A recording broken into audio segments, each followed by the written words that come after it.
Сәлем достар! Бүгін біз осындай творожный чизкейк жасаймыз. Менімен бірге жасап көріңіздер. Өте дәмді болады.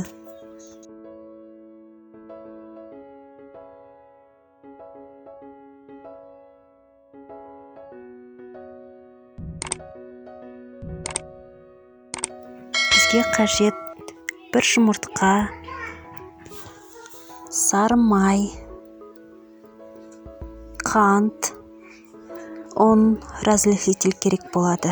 Осының бәрін қосып, миксермен араластырамыз. Қалғанын қолмен илейміз, нан илейміз жұмсақ қылып.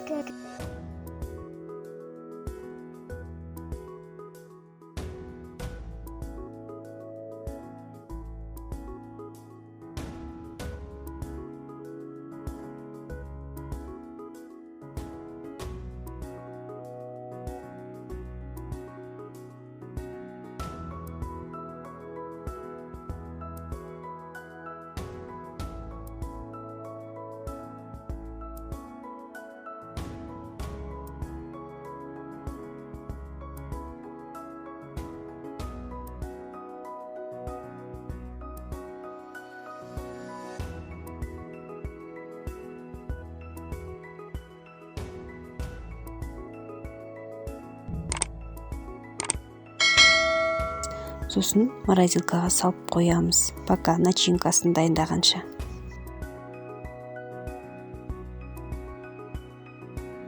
Енді біз начинкасын дайындаймыз.